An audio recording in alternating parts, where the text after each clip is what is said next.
मैं पूरा प्रश्न पढ़ देता हूं पहले। आचार्य श्री मंदिर, तिलक, टीके, मूर्ति पूजा, माला, मंत्र तंत्र, शास्त्र पुराण, हवन, यज्ञ, अनुष्ठान, श्राद्ध, ग्रह नक्षत्र, ज्योतिष गणना, शकुन, अपशकुन, इनका कभी अर्थ था पर अब व्यर्थ हो गए हैं। इन्हें समझाने की कृपा करें और बताएं कि क्या ये साधना के बाह्य उपकरण थे, रिमेम्बरिंग या स्मरण की मात्र बाह्य व्यवस्था थी जो समय की तीव्र गति के साथ पूरी की पूरी उखड़ गई, अथवा भीतर से भी इनके कुछ अंतर संबंध थे। क्या समय इन्हें पुनः लेने को राजी होगा? मंदिर तीर्थ पहला।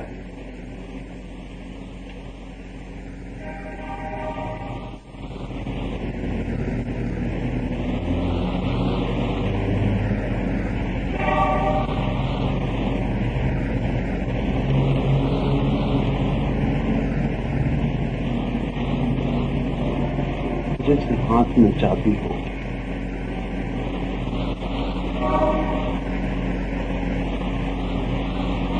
चाबी को हम कुछ भी सीधा जानने का उपाय करें, चाबी से ही चाबी को समझना चाहिए। तो कोई कल्पना भी नहीं कर सकता उस चाबी की खोजबीन से कि कोई बड़ा खजाना उससे हाथ लग सकता है। चाबी में ऐसी कोई भी सूचना नहीं है जिससे छिपे हुए खजाने का पता है। चाबी अपने में बिल्कुल बंद है। चाबी को हम तोड़ें, फोड़ें, काटें, लोहा हाथ लगे और धातुएं हाथ लग जाएं, उस खजाने की कोई खबर हाथ में लगेगी जो चाबी से मिल सकता है।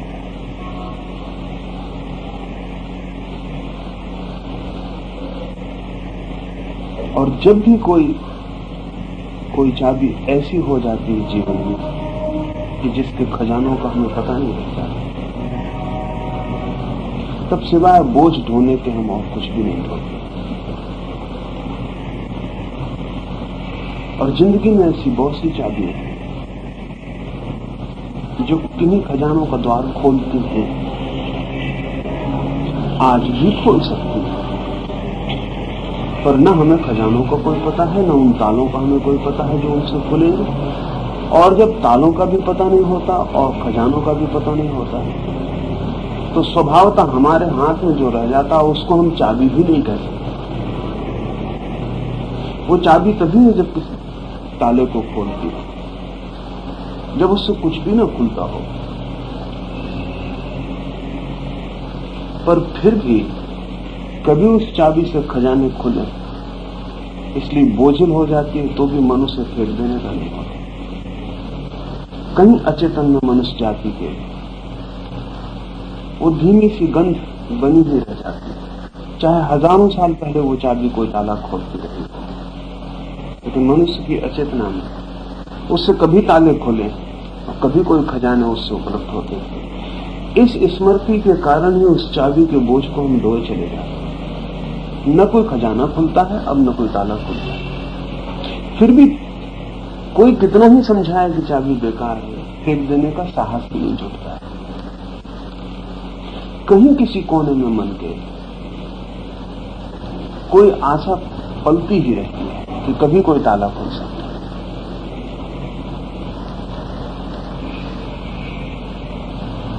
मंदिर है। पृथ्वी पर ऐसी एक भी जाति नहीं है जिसने मंदिर जैसी कोई चीज निर्मित न की हो। वो उसे मस्जिद कहती हो, चर्च कहती हो, गुरुद्वारा कहती हो, इससे बहुत प्रयोजन नहीं है। पृथ्वी पर ऐसी एक भी जाति नहीं है जिसने मंदिर जैसी कोई चीज निर्मित न की हो। और आज तो ये संभव है कि हम एक दूसरी जातियों से सीख लें। वक्त था जब एक दूसरी जातियां हैं भी, ये भी हमें पता नहीं था। तो मंदिर कोई ऐसी चीज नहीं है जो बाहर से किन्हीं कल्पना करने वाले लोगों ने खड़ी कर ली हो। मनुष्य की चेतना से ही निकली हुई कोई चीज है। कितने ही दूर, कितने ही एकांत में, पर्वत में, पहाड़ में, द्वीप पर बसा हुआ मनुष्य हो, उसने मंदिर जैसा कुछ जरूर निर्मित किया है। तो मनुष्य की चेतना से ही कुछ निकल रहा है, अनुकरण नहीं, एक दूसरे को देख के कुछ निर्मित नहीं हो गया। इसलिए विभिन्न तरह के मंदिर बने, लेकिन मंदिर बने। बहुत फर्क है एक मस्जिद में और एक मंदिर में। उनकी व्यवस्था में बहुत फर्क है, उनकी योजना में बहुत फर्क है, लेकिन आकांक्षा में फर्क नहीं है, अभीप्सा में फर्क नहीं है। तो एक तो जो चीज मनुष्य कहीं भी हो, कितना ही दूसरों से अपरिचित पैदा होती ही है, वो मनुष्य की चेतना में ही कहीं कोई बीज छिपाया है। एक तो बात ये ख्याल में लेनी चाहिए। दूसरी बात ये भी ख्याल में लेनी जरूरी है कि हजारों साल हो जाते हैं, नहीं तालों का पता रह जाता, नहीं खजानों का, लेकिन फिर भी जिस किसी चीज को हम किसी बिल्कुल अनजाने मोह से ग्रसित हो लिए चलते हैं, जिस पर हजार आघात होते हैं, बुद्धि जिसको सब तरफ से तोड़ने चलती है, युग का आज का बुद्धिमान जिसे सब तरह से इंकार करता है, फिर भी मनुष्य का मन उसे संभाले ही चलता है। इस सब के बावजूद तो उसके पीछे दूसरी बात स्मरण रख लेनी जरूरी है कि मनुष्य की अचेतना में कहीं आज उसे ज्ञात नहीं है तो भी कहीं कोई गूंजती सी धुन जरूर है जो कहती है कि कभी कोई ताला खुलता है। अचेतना में इसलिए कि हम में से कोई भी नया पैदा हो गया हो, ऐसा नहीं। हम में से सभी अनेक बार पैदा हो चुके हैं। ऐसा कोई युग न था जब हम न हो, ऐसी कोई घड़ी न थी जब हम न हो। उस दिन जो हमारा चेतना थी, उस दिन जो हमने चेतन जाना था, वो आज हजारों परतों के भीतर दबा हुआ अचेतन बन गया। उस दिन अगर हमने मंदिर का रहस्य जाना था और उससे हमने किसी द्वार को खुलते देखा था, तो आज भी हमारे अचेतन के किसी कोने में वो स्मृति दबी पड़ी। बुद्धि लाख इंकार कर दे, लेकिन बुद्धि उतनी गहरी नहीं हो पाती जितनी गहरी वो स्मृति। इसलिए सब आघातों के बावजूद और सब तरह से व्यर्थ दिखाई पड़ने के बावजूद भी कुछ चीजें हैं कि परसिस्ट करती हैं, हटती नहीं, नए रूप लेती हैं लेकिन जारी रहती। ये तभी संभव होता है जबकि हमारे अनंत जन्मों की यात्रा में अनंत अनंत बार किसी चीज को हमने जाना, यद्यपि आज भूले।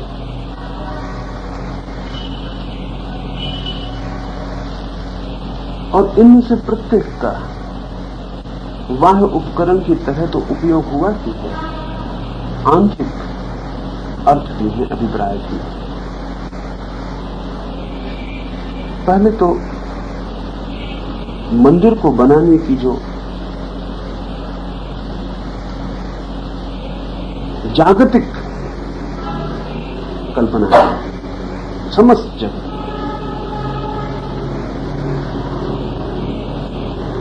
सिर्फ मनुष्य है जो मंदिर बनाता है। घर तो पशु भी बनाता है, घोंसले तो पक्षी भी बनाते हैं,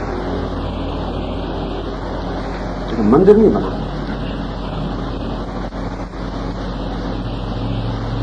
मनुष्य को जो भेद रेखा खींची जाए पशुओं से, उसमें ये भी लिखना ही पड़ेगा कि वो मंदिर बनाने वाला प्राणी है, तो कोई दूसरा मंदिर नहीं बनाता।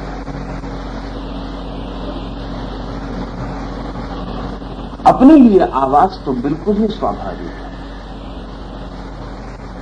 अपने रहने की जगह तो कोई भी बनाता है। छोटे छोटे कीड़े भी बनाते हैं, पक्षी भी बनाते हैं, पशु भी बनाते हैं, लेकिन परमात्मा के लिए आवास,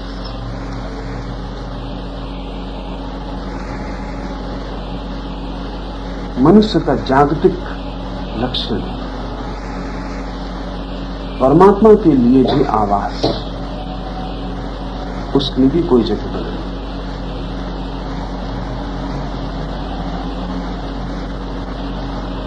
परमात्मा के गहन बोध के अतिरिक्त मंदिर नहीं बनाया जा सकता।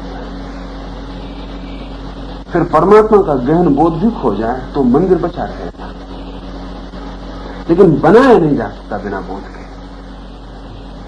आपने एक अतिथि गृह बनाया घर में, वो अतिथि आते रहे होंगे तक। अतिथि ना आते हो तो आप अतिथि गृह नहीं बनाने वाले। हालांकि ये हो सकता है कि अब अतिथि ना आते हो तो अतिथि गृह खड़ा रह जाए। तो परमात्मा के लिए एक आवास की धारणा उन क्षणों में पैदा हुई जब परमात्मा सिर्फ कल्पना की बात नहीं, सिर्फ कल्पना की बात, अनेक लोगों के अनुभव की बात। और परमात्मा के अवतरण की जो प्रक्रिया थी, उसके उतरने की, उसके लिए एक विशेष आवास, एक विशेष स्थान जहां परमात्मा अवतरित हो सके। पृथ्वी के हर कोने पर आवश्यक अनुभव हुआ है।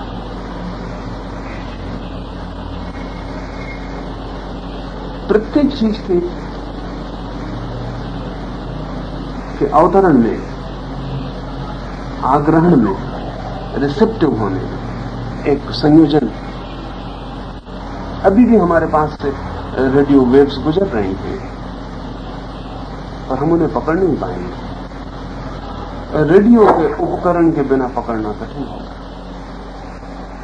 कल अगर ऐसा वक्त आ जाए, आ सकता है कल एक महायुद्ध हो जाए और हमारी सारी टेक्नोलॉजी अस्त व्यस्त हो जाए और आपके घर में एक रेडियो रह जाए, आप उसे फेंकना ना चाहिए। लेकिन अब कोई रेडियो स्टेशन नहीं बचा, अब रेडियो से कुछ पकड़ा नहीं जाता, अब रेडियो सुधारने वाला भी मिलना मुश्किल है। फिर भी हो सकता है 10-5 पीढ़ियों के बाद भी आपके घर में रेडियो रखा है, और तब अगर कोई पूछे कि इसका क्या उपयोग है तो कठिन हो जाए बताना। लेकिन इतना जरूर बताया जा सके कि पिता आग्रहशील थे इसको बचाने के लिए, उनके पिता भी आग्रहशील थे। इतना हमें याद है कि हमारे घर में इसको बचाने वाले आग्रहशील लोग थे, वो बचाए चले गए। हमें पता नहीं इसका क्या उपयोग, आज इसका कोई भी उपयोग नहीं। और रेडियो को तोड़ के अगर हम सब उपाय भी कर लें तो भी इसकी खबर मिलनी बहुत मुश्किल है कि इससे कभी संगीत बजा करता था, कि कभी इससे आवाज निकला करता। सीधे रेडियो को तोड़कर देखने से कुछ पता चलने वाला नहीं। वो तो सिर्फ एक आग्राहक था, जहां कुछ चीज घटती थी, घटती कहीं और थी लेकिन पकड़ी जा सकती। तो मंदिर आग्राहक थे, रिसेप्टिव इंस्ट्रूमेंट्स थे। परमात्मा तो सब तरफ है।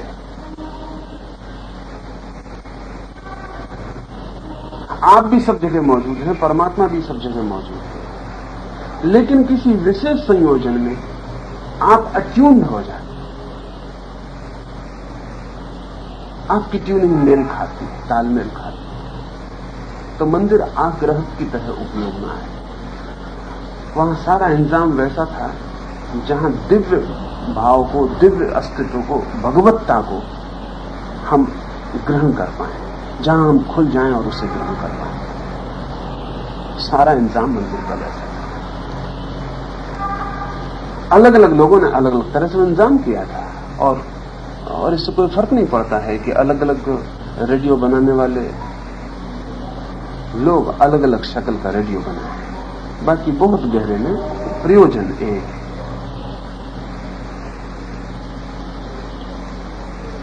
जैसे कि इस मुल्क में मंदिर बने और कोई 3-4 तरह के मंदिर, खास तरह के मंदिर हैं जिनके रूप फिर सारे मंदिर बने।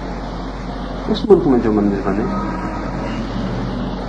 वो आकाश की आकृति में, जो गुंबद है मंदिर का वो आकाश की आकृति।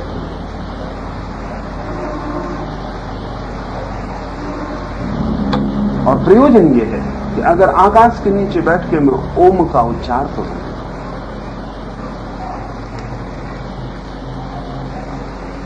तो मेरा उच्चार खो जाएगा, मेरी शक्ति बहुत कम है।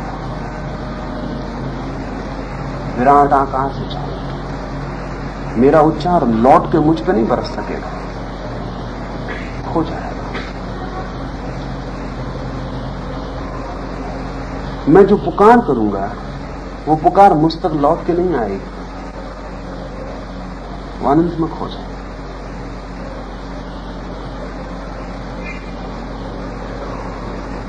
मेरी पुकार मुझ तक लौट के आ जाए, इसलिए मंदिर का गुंबद निर्मित किया गया।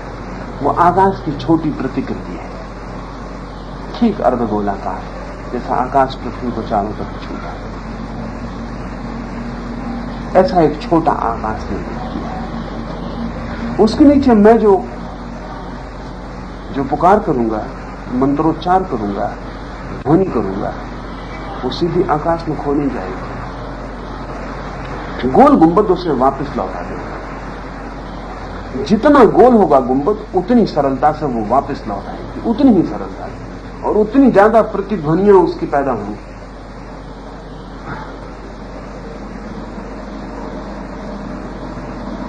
अगर ठीक व्यवस्था से गुंबद मंदिर का बना हो, और फिर तो ऐसे पत्थर भी खोज लिए गए जो ध्वनियों को वापस लौटाने में बड़े सक्षम हैं। अजंता का एक बौद्ध चैत्य, उसमें लगे पत्थर ठीक उतने ही ध्वनि को तीव्रता से लौटाते हैं, उतनी ही चोट को ध्वनित करते हैं जैसे तबला। आप तबले पे चोट कर दें, ऐसा पत्थर पे चोट करें तो इतनी आवाज बनेगी। अब वो बहुत विशेष मंत्रों को, जो बहुत सूक्ष्म है, साधारण गुंबद नहीं लौटा पाएगा, उसके लिए उन पत्थरों का उपयोग किया जाता है। क्या प्रयोजन है? जब आप ओम का उच्चार करते हैं और सारे गुंबद के नीचे ओम का उच्चार हुआ है, वो ओम के उच्चार के लिए ही निर्मित किया गया है। जब बहुत सघनता से, बहुत तीव्रता से आप ओम का उच्चार करते हैं और मंदिर का गुंबद सारे उच्चार को वापस आप तक फेंक देता है, तो एक वर्तुल निर्मित होता है, एक सर्किल निर्मित होता है, उच्चार का, ध्वनि का, लौटती ध्वनि का एक सर्किल निर्मित हो जाता है। मंदिर का गुंबद आपकी गूंजी हुई ध्वनि को आप तक लौटा के एक वर्तुल निर्मित करवा देता है।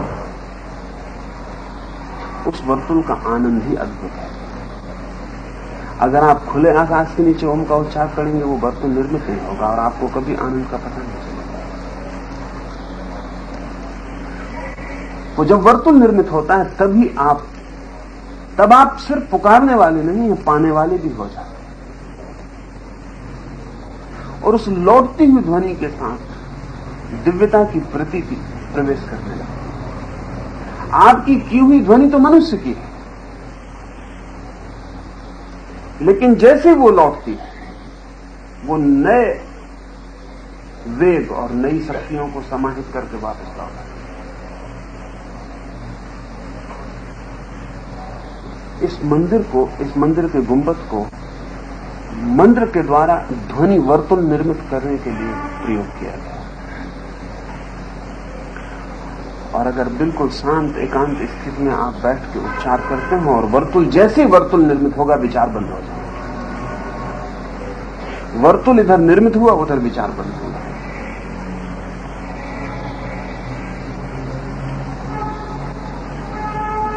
जैसा कि मैंने कई बार कहा है, स्त्री पुरुष के संभोग में वर्तुल निर्मित हो जाता है शक्ति का,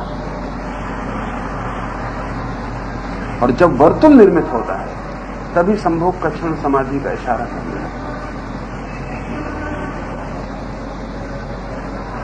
अगर पद्मासन या सिद्धासन में बैठे बुद्ध और महावीर की मूर्तियां देखें तो वो भी वर्तुल ही निर्मित करने के अलग ढंग हैं। जब दोनों पैर जोड़ लिए जाते हैं और दोनों हाथ पैरों के ऊपर रख दिए जाते हैं तो पूरा शरीर वर्तुल का काम करने लगता। खुद के शरीर की विद्युत फिर कहीं से बाहर नहीं निकलती, पूरा वर्तुलाकार घूमने लगता, एक सर्किट निर्मित हो जाता। जैसे ही सर्किट निर्मित हो जाता वैसे ही विचार शून्य हो जाता। अगर इसे विद्युत की भाषा में कहें तो आपके भीतर विचारों का जो कोलाहल है वो आपकी ऊर्जा के वर्तुल न बनने की वजह से है। वो वर्तुल बना कि ऊर्जा समाहित और शांत होने लगती। तो मंदिर के गुंबद से वर्तुल बनाने की बड़ी अद्भुत प्रक्रिया है और अंतरंग अर्थ उसके हो गए। मंदिर के द्वार पर हमने घंटा लटका रखा है, वो सिर्फ इसीलिए, वो सिर्फ इसीलिए। आप जब ओम का उच्चार करेंगे, हो सकता है बहुत धीमे करें, ख्याल में भी ना आए, जोर से घंटे की आवाज उस वर्तुल का आपको स्मरण दिला जाएगी तत्काल, उस घूमती हुई ध्वनि का। वर्तुल पर वर्तुल, जैसे पानी में फेंका गया पत्थर हो और लहर पर लहर, रिपल पर रिपल उठाता चला गया। तिब्बतन मंदिर में तो जो घंटा नहीं रखते, एक सब धातुओं का बना हुआ एक बर्तन रखते घड़े की तरह और उसमें लकड़ी का डंडा रखते हैं घुमाने के लिए। उसको 7 बार अंदर घुमा के जोर से चोट करते हैं। 7 बार घुमाने पर और चोट करने पर मणि पद में हुम इसकी पूरी आवाज निकलती, पूरा मंत्र, पूरा मंत्र, पूरा घड़ा चिल्ला के कहता मणि पद में हुम। और एक दफा नहीं, 7 बार। आपने 7 राउंड लेके जो चोट मारी उस पर आप हाथ बाहर कर लें, आप 7 बार सुने ओम मणि पद में हुम, धीमी होती जाएगी, ओम मणि पद में हुम, ओम मणि पद में हुम। 7 वर्तुल सुने।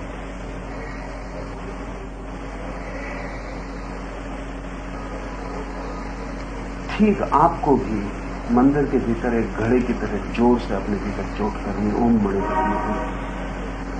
मंदिर भी दोहराएगा, आपका रोआ रोआ उसे ग्रहण करके वापस फेंकेगा। थोड़ी ही देर में ना आप रह जाएंगे ना मंदिर रह जाएगा, सिर्फ विद्युत के वर्तुल रह जाएंगे। और जब विद्युत के वर्तुल रह जाएंगे, और ध्यान रहे ध्वनि जो है विद्युत का सूक्ष्मतम रूप है, तो ये भी थोड़ा ख्याल में लेना जरूरी है। क्योंकि अभी विज्ञान कहता है, विज्ञान जो कहता है, विज्ञान कहता है कि ध्वनि जो है वो विद्युत का एक रूप है। सभी कुछ विद्युत का रूप है, तो ध्वनि विद्युत का रूप है। लेकिन भारतीय मनुष्य की पकड़ थोड़ी सी भिन्न है। वो कहता है विद्युत भी ध्वनि का रूप है। Sound is the base, electricity base नहीं। इसलिए शब्द ब्रह्म, विद्युत जो है वो सिर्फ ध्वनि का ही एक रूप है। इसमें बहुत दूर तक समानता खड़ी हो गई। अभी विज्ञान कहने लगा कि ध्वनि जो है वो विद्युत का एक रूप है। कि थोड़ा सा फर्क रह गया है कि प्राथमिक कौन है। अभी विज्ञान कहता है विद्युत प्राथमिक है, लेकिन भारत की मनीषा तो कहती है कि ध्वनि प्राथमिक है। और ध्वनि की ही सघनता विद्युत है। विज्ञान कहता है कि विद्युत का एक प्रकार ध्वनि है। इस बात की बहुत संभावना है, इस बात की बहुत संभावना है कि शब्द ब्रह्म की खोज बहुत निकट में विज्ञान को करनी पड़ेगी।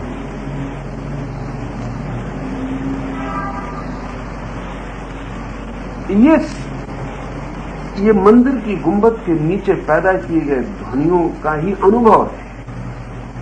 क्योंकि जब ओम की सघन ध्वनि की गई तो साधक ने मंदिर के भीतर थोड़ी देर में जाना कि मंदिर भी मिट गया और मैं भी मिट गया और सिर्फ विद्युत रह गया। ये किसी प्रयोगशाला में लिया गया निष्कर्ष नहीं, ये किसी प्रयोगशाला में लिया गया निष्कर्ष नहीं। जिन्होंने ये कहा है उनके पास कोई प्रयोगशाला नहीं है। उनके पास तो एक ही प्रयोगशाला थी, वो उनका मंदिर था। उस मंदिर में उन्होंने जाना है, वो ये जाना है कि हम तो ध्वनि से शुरू करते हैं, लेकिन अंततः विद्युत ही रह जाती है।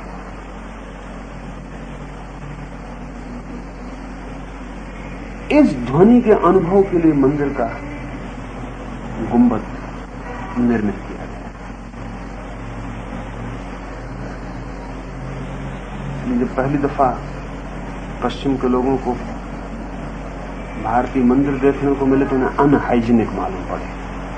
स्वभाव था, खिड़की दरवाजे ज्यादा नहीं हो सकते, एक ही रखा जा सकता, वो भी बहुत छोटा, कि किसी भी तरह ध्वनि जो पैदा हो रही भीतर उसके वर्तुल को तोड़ने वाला न बन जाए। तो उनको लगा कि बिल्कुल ही अंधेरे, गंदे, बंद, हवा नहीं जाती।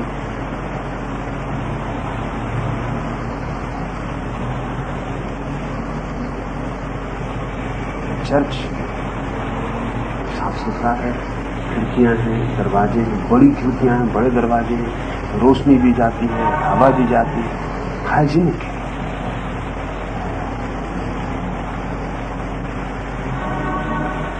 वो मैंने कहा कि चाबी भूल जाती है तो कठिनाइयां खड़ी होती है। कोई नहीं कह सका हिंदुस्तान में एक आदमी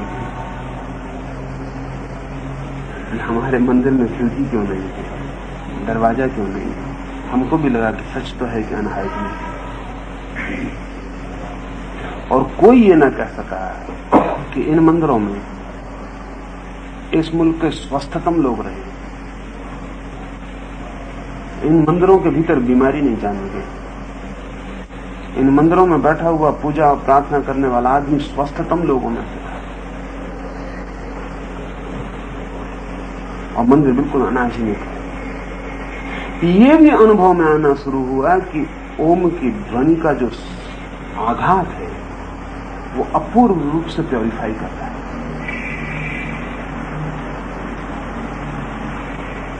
विशेष ध्वनियां हैं जिनके आघात शुद्धता लाते हैं, विशेष ध्वनियां हैं जिनके आघात अशुद्धता लाते हैं।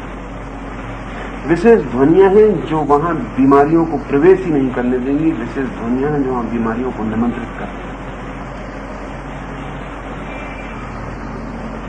पर ध्वनि का पूरा शास्त्र हो गया। जिन्होंने कहा था शब्द ही ब्रह्म है, उन्होंने शब्द के लिए बड़ी से बड़ी बात जो कही जा सकती थी वो कही। जो बड़ी से बड़ी बात थी, ब्रह्म से बड़ा कोई अनुभव नहीं था, और शब्द से गहरी उन्होंने कोई चीज नहीं जानी थी जिसका प्रयोग किया था।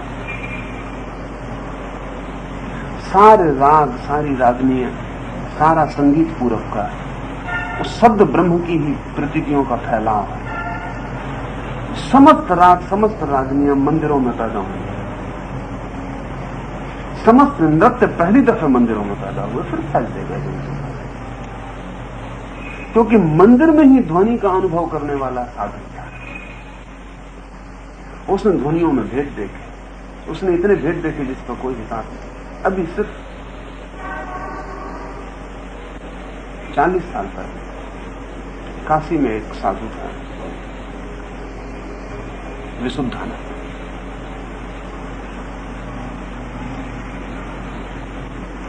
सिर्फ ध्वनियों के विशेष आघात से किसी की भी मृत्यु हो जाए, सिर्फ ध्वनियों। सैकड़ों प्रयोग विशुद्धानंद ने करके दिखाया, और अपने बंद मंदिर के गुंबद में बैठा, ये बिल्कुल अनहाइजीनिक था। और जब पहली दफा 3 अंग्रेज डॉक्टरों के सामने उसने एक प्रयोग किया, वो 3 अंग्रेज डॉक्टर एक चिड़िया को लेकर अंदर गए, और विशुद्धानंद ने कुछ ध्वनियां की, वो चिड़िया तड़फड़ाई और मर गई। और उन तीनों ने जांच कर ली कि वो मर गई। तब विशुद्धानंद ने दूसरी ध्वनियां की, वो चिड़िया फिर तड़फड़ाई हो गई। तब पहली दफा शक पैदा हुआ कि ध्वनि के आघात का परिणाम हो सकता है। अभी हम दूसरे आघातों के परिणाम को मान लेते हैं क्योंकि उनको विज्ञान कहता है। हम कहते हैं कि विशेष किरण आपके शरीर पर पड़े तो विशेष परिणाम होंगे, और विशेष औषधि आपके शरीर में डाली जाए तो विशेष परिणाम होंगे, और विशेष रंग विशेष परिणाम लाया। लेकिन विशेष ध्वनि क्यों नहीं? अभी कुछ प्रयोगशालाएं पश्चिम में ध्वनियों का जीवन से क्या संबंध हो सकता है, इस पर बड़े काम में रत थे। और कुछ 2-3 प्रयोगशालाओं ने बड़े गहरे परिणाम दिए। इतना तो बिल्कुल साफ हो गया है कि विशेष ध्वनि के परिणाम, जिस मां की छाती से दूध नहीं निकल रहा है उसकी छाती से दूध ला सकता है, विशेष ध्वनि का परिणाम। जो पौधा 6 महीने में फूल देता है वो 2 महीने में फूल दे सकता है, विशेष ध्वनि उसके पास पैदा की जाए। जो गाय जितना दूध देती है उससे दुगना दे सकती है, विशेष ध्वनि पैदा की जाए। तो आज तो रूस की सारी डेयरीज में बिना ध्वनि के कोई गाय से दूध नहीं दुहा जा रहा, और बहुत जल्दी कोई फल कोई सब्जी बिना ध्वनि के पैदा नहीं होती, क्योंकि प्रयोगशाला में तो सिद्ध हो गया। अब उसके व्यापक फैलाव की बात है। अगर फल और सब्जी और दूध और गाय अगर ध्वनि से प्रभावित होते हैं तो आदमी का कोई कारण नहीं है वो प्रभावित। स्वास्थ्य और अस्वास्थ्य ध्वनि की विशेष तरंगों पर निर्भर है। इसलिए एक बहुत गहरी हाइजीनिक व्यवस्था थी जो हवा से बंधी हुई नहीं।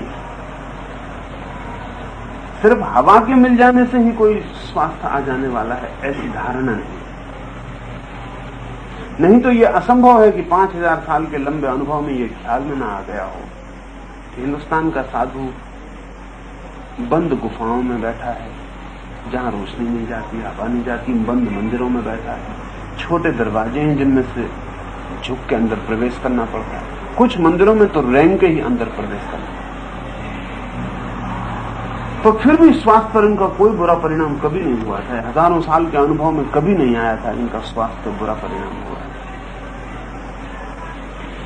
पर जब पहली दफे संदेह उठा तो हमने अपने मंदिरों के दरवाजे बड़े कर लिए, खिड़कियां लगा दी, हमने उनको मॉडर्नाइज किया बिना ये जाने हुए कि वो मॉडर्नाइज होकर साधारण मकान हो जाते, उनकी रिसेप्टिव ठीक हो जाती जिसके लिए वो कुंजी है। तो एक तो ध्वनि से गहरा संबंध है मंदिर की वास्तुकला का, उसका जो आर्किटेक्चर है उसका ध्वनि से, वो सारा ध्वनि शास्त्र ही है।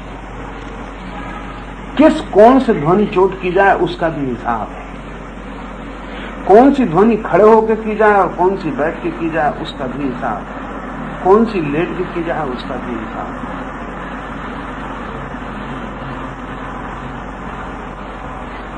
क्योंकि खड़े होकर उसके आघात बदल जाएंगे, बैठ कर उसके आघात बदल जाएंगे। कौन सी ध्वनियां साथ में की जाएं तो परिणाम अलग होंगे, कौन सी ध्वनियां अलग अलग की जाएं तो परिणाम अलग। इसलिए बड़े मजे की बात है कि जब वैदिक साहित्य का पश्चिमी भाषा में अनुवाद शुरू हुआ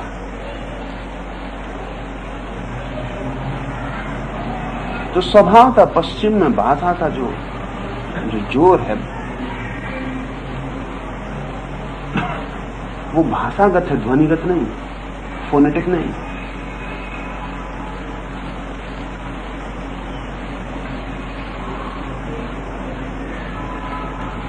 कोई शब्द लिखा जाए तो वैदिक दृष्टि में उस शब्द के लिखने और बोलने का उतना मूल्य नहीं है जितना उसके भीतर विशेष ध्वनि और विशेष ध्वनि की मात्राओं का समाहित होना जरूरी है। संस्कृत का जोर फोनेटिक है, लिंग्विस्टिक नहीं, शब्दगत नहीं है, ध्वनिगत है। इसीलिए हजारों साल तक कीमती शास्त्रों को न लिखने की जिद की गई, क्योंकि लिखते ही जोर बदल जाएगा, एम्फेसिस बदल जाएगी। बोल के ही दिया जाए दूसरे को, लिख के न दिया जाए, क्योंकि लिखे जाने पर शब्द बन जाएगा और ध्वनि की जो बारीक संवेदनाएं थी वो मर जाएंगी, उनका कोई सवाल नहीं रह जाएगा। अब राम को लिख दें हम तो पढ़ने वाले 50 तरह से पढ़ सकते हैं। कोई रा पे थोड़ा कम जोर दे, कोई आ पे जरा ज्यादा जोर दे, कोई मां पे थोड़ा कम जोर दे। वो कैसा जोर देगा वो पढ़ने वाले पे निर्भर करेगा। लिखने के बाद ध्वनिगत जोर समाप्त हो गया।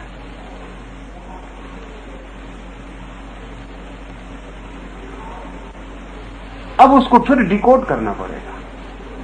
इसलिए हजारों साल तक जिद की कि कोई शास्त्र लिखा ना जाए। कारण सिर्फ एकमात्र यही था कि उसकी जो ध्वनिगत व्यवस्था है वो न खो जाए। तो सीधा व्यक्ति के द्वारा ही वो दूसरे को सुनाया जाए। इसलिए हम शास्त्र को श्रुति कहते थे। जो सुन के मिले वही शास्त्र था, जो पढ़ के मिले उसको हमने शास्त्र नहीं कहा करते, क्योंकि उसकी सारी की सारी जो वैज्ञानिक प्रक्रिया थी, तो उसमें कैसे ध्वनि के आघात होंगे, कहां क्षीण होगी ध्वनि, कहां तीव्र होगी, उसको लिपिबद्ध करने पर कठिनाई खड़ी हो जाती और कठिनाई खड़ी हुई। जिस दिन लिपिबद्ध हुए ये शास्त्र, उसी दिन इनकी जो मौलिक आंतरिक व्यवस्था थी वो खंडित हो गई। फिर कोई जरूरत न रही कि आप किसी से जाके सुन के ग्रहण करें। आप किताब पढ़ सकते, वो बाजार में उपलब्ध है, और उसके साथ ध्वनि का कोई सवाल नहीं। ये भी मजे की बात है कि इन शास्त्रों का कभी जोर न था अर्थ पर, का जोर नहीं था अर्थ पर। अर्थ पर जोर तो पीछे हमें पकड़ में आना शुरू हुआ जब हमने इनको लिपिबद्ध किया, क्योंकि लिपिबद्ध कोई भी चीज अगर अर्थहीन हो तो हम पागल मालूम पड़ेंगे, हमको उसे अर्थ देना ही पड़ेगा। अभी भी वैदिक वचनों में ऐसे वचन हैं जिनके अर्थ नहीं लगाए जा सके, और जिनके अर्थ नहीं लगाए जा सके वही वचन असली हैं, क्योंकि वो बिल्कुल ही ध्वनिगत थे, उनमें अर्थ था ही नहीं। अब जैसे ओम मणि पद में हूं, एक तिब्बतन मंत्र है, इसमें सवाल अर्थ का नहीं, ओम में भी सवाल अर्थ का नहीं, इसमें कोई अर्थ नहीं। ध्वनिगत चोट है और उसके परिणाम है, ध्वनिगत चोट है उसके परिणाम।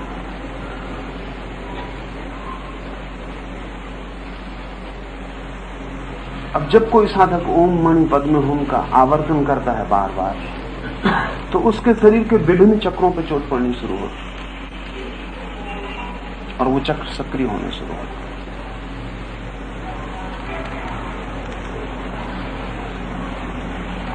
इसमें क्या अर्थ है ये सवाल नहीं, इसकी क्या यूटिलिटी उपयोगिता है ये सवाल है। इसको ख्याल में ले लेना जरूरी है कि पुराने शास्त्र अर्थ पर जोर नहीं देते, उपादेयता पर जोर देते। उपयोगिता क्या है, उपयोग क्या है?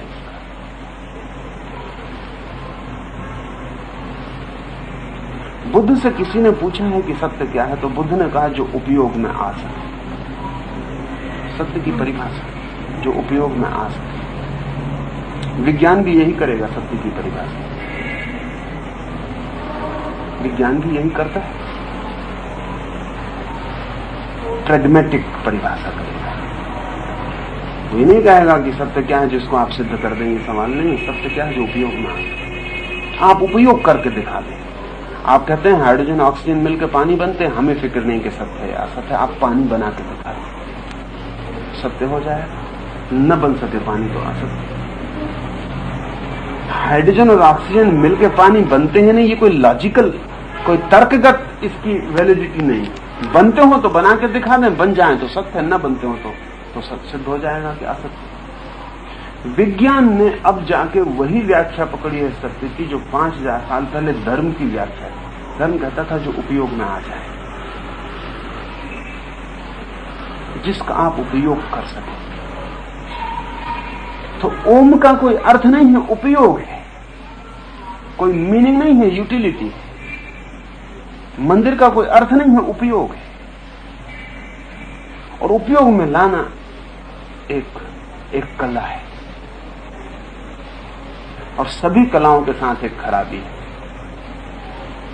सभी कलाओं के साथ एक खराबी है कि उनका जीवंत हस्तांतरण नहीं हो सकता है। इधर मैं पढ़ता था, चीन में कोई 1500 साल पहले एक सम्राट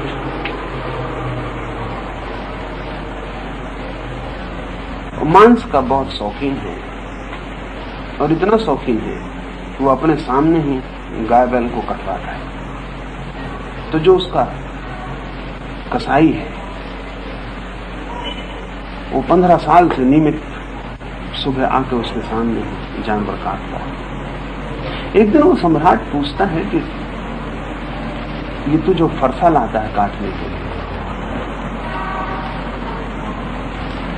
ये मैंने तुझे कभी बदलते नहीं देखा, 15 साल हो गए, इसकी धार मरती नहीं। तो वो कसाई कहता है कि इसकी धार नहीं मरती। धार तभी मरती है जब कसाई कुशल ना हो। धार तभी मरती जब कसाई कुशल ना हो। धार तभी मरती जब कसाई को पता ना हो कि कहाँ ठीक जगह है जहां से फरसा आर पार हो जाता है और दो हड्डियों के बीच में नहीं आता।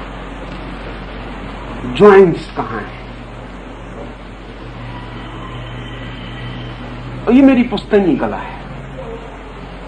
ये फर्क है कि धार तो मरती ही नहीं, बल्कि रोज जानवर काट के इसकी धार लग जाती। तो सम्राट ने कहा कि क्या तू ये कला मुझे भी सिखा सकता है? ये बहुत कठिन, ये बहुत कठिन है।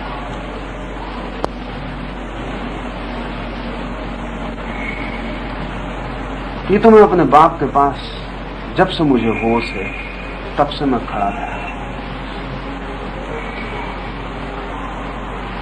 इसको मैंने इम्बाइब किया है, इसको मैंने सीखा नहीं।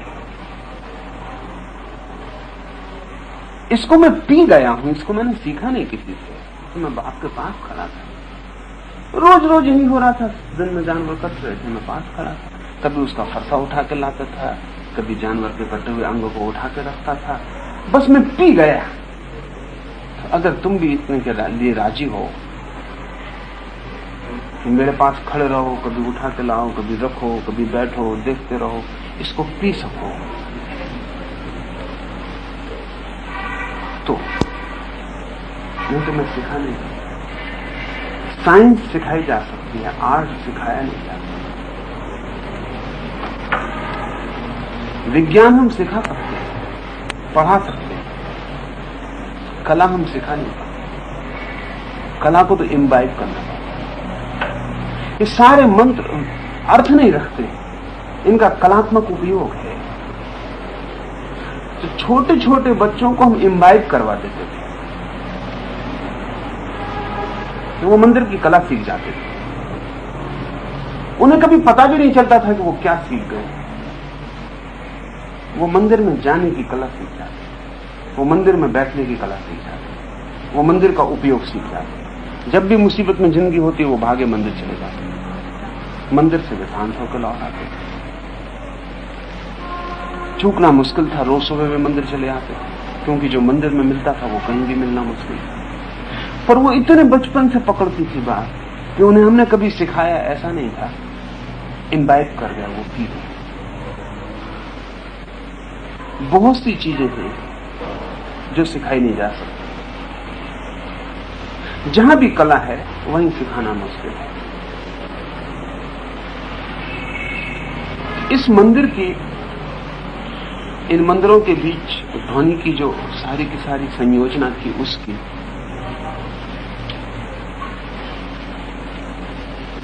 एक प्रायोगिक व्यवस्था है। और जब तक शब्द का ठीक ध्वनिगत रूप ख्याल में ना हो मंत्र का, इसलिए मंत्र गुरु के द्वारा दिया जाए, इस पर जोर था। वो मंत्र आप जानते रहे हैं सदा। हो सकता है गुरु आपके कान में कहे राम राम का पाठ करो, और आप हैरान हो गए, कहा कि गुरु के बिना मंत्र नहीं मिलेगा।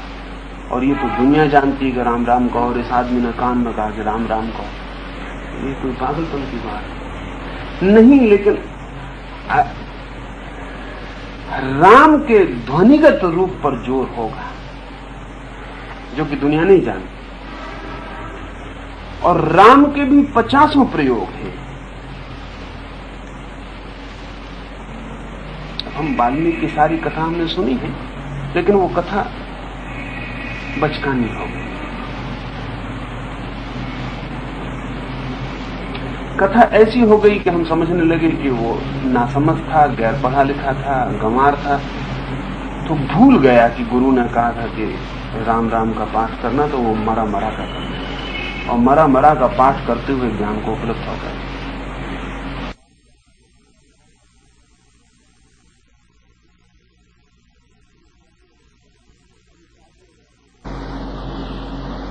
ये चाबियां जब खो जाती तो ऐसी गड़बड़ खड़ी होती। सच बात यह है कि राम के मंत्र के एक रूप का यही हिस्सा है कि राम राम कहते कहते जब आपके भीतर से मरा मरा निकलने लगे तभी वर्तुल बना। राम राम गति से कहते हुए जब बिल्कुल स्थिति उल्टी हो जाए और मरा मरा निकलने लगे तब ठीक ध्वनिगत हो गया।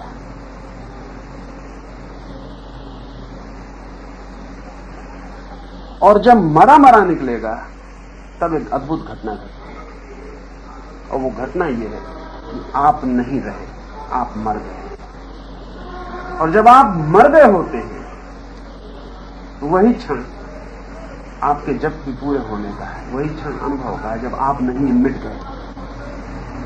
और ये बड़े मजे की बात है कि अगर ये प्रक्रिया ठीक से की जाए तो राम का पाठ आप शुरू करेंगे बहुत शीघ्र वो घड़ी आ जाएगी जब राम की जगह मरा मरा निकलने लगेगा और आप चाहेंगे भी कहना कि राम कहूं तो ना कह पाएंगे, सारा व्यक्तित्व मरा कहेगा। उस वक्त आपकी मृत्यु घटित होगी जो कि ध्यान का पहला चरण है। और जब आपकी मृत्यु पूरी घटित हो जाएगी तो आप अचानक फिर पाएंगे कि मरा मरा राम में रूपांतरित होने लगा। फिर आपके भीतर से राम की ध्वनि निकलनी शुरू होगी और जब राम की ध्वनि अब निकलेगी आपके भीतर से तब आपको राम का साक्षात्कार होगा, इसके पहले नहीं होगा। बीच में मरे की ध्वनि में रूपांतरण अनिवार्य। इसके 3 हिस्से हुए। राम से आप शुरू करेंगे, मरे में आप मिटेंगे और राम पर फिर पूरा होगा। और जब तक बीच में मरा की प्रक्रिया पकड़ ना ले आपको, तब तक असली राम की प्रक्रिया जो तीसरे चरण में पूरी होने वाली वो नहीं होगी। अगर आप राम राम कहते ही गए और मरा मरा नहीं आया बीच में तो आपको पता ही नहीं है, उसके फोनेटिक एम्फेसिस का पता नहीं। तो उसकी ध्वनिगत जो जोर है, उस जोर को अगर ठीक से आपने दिया, अगर आपने रा जोर से कहा और मां धीमे कहा तो ही मरा बनेगा, बाद में नहीं तो नहीं बनेगा।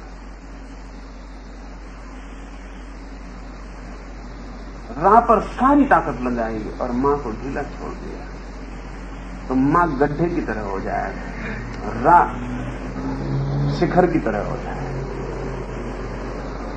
रा एक उत्तुंग चोटी हो जाएगा और मां एक खाई हो जाएगी। और इस स्थिति में राम मां को छोटा करके आप कहते चले गए तो बहुत शीघ्र आप पाएंगे कि रूपांतरण हुआ।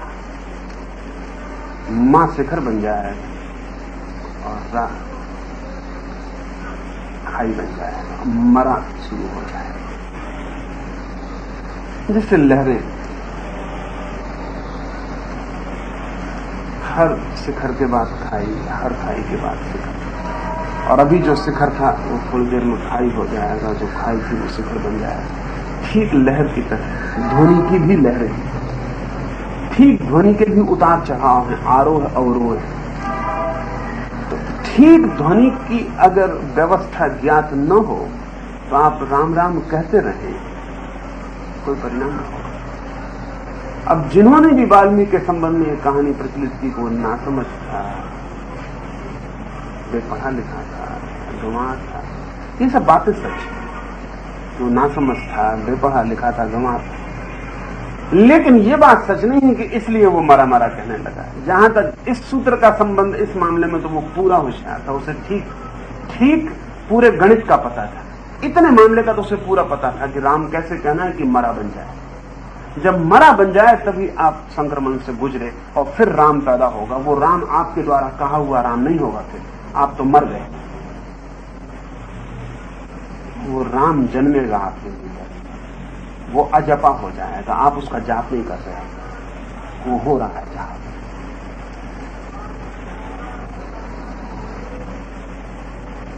ध्वनिगत जोर की वजह से श्रुति और उसे कोई जानने वाला जो ध्वनियों के को जानता हो, और जानने का एक ही उपाय था कि वो किसी से जानता हो, जानने वाला ही उसे किसी को दे। वही शब्द होंगे जो किताब में लिखे होंगे, सबको मालूम होंगे, फिर भी उनका गणित अलग होता है। और गणित में ही सारा खेल, और ध्वनि की जो गणित है, आरोह अवरोह के जो अंदर है, उनका ही सारा खेल है। तो एक पूरा मंत्र शास्त्र और मंदिर उनकी एक प्रयोगशाला, ये उसका आंतरिक मूल्य था, साधकता है। और मंदिर में जितने लोगों को परमात्मा का अनुभव हुआ, मंदिर के बाहर नहीं हो सका। ये जानते हुए कि परमात्मा मंदिर के बाहर भी है, आज मंदिर में भी नहीं हो रहा है। लेकिन मंदिर के भीतर जितने लोगों का अनुभव हुआ, उतने लोगों को कभी मंदिर के बाहर नहीं हुआ। या जिन लोगों को मंदिर के बाहर प्रयोग करने पड़े, जैसे महावीर, तो फिर उनको जो मंदिर में हो रहा था उसके लिए दूसरा उपकरण खोजना पड़ा, जो कि ज्यादा जटिल है। महावीर को उन आसनों को साधना पड़ा वर्षों तक, जिनसे कि वर्तुल भीतर बन जाए।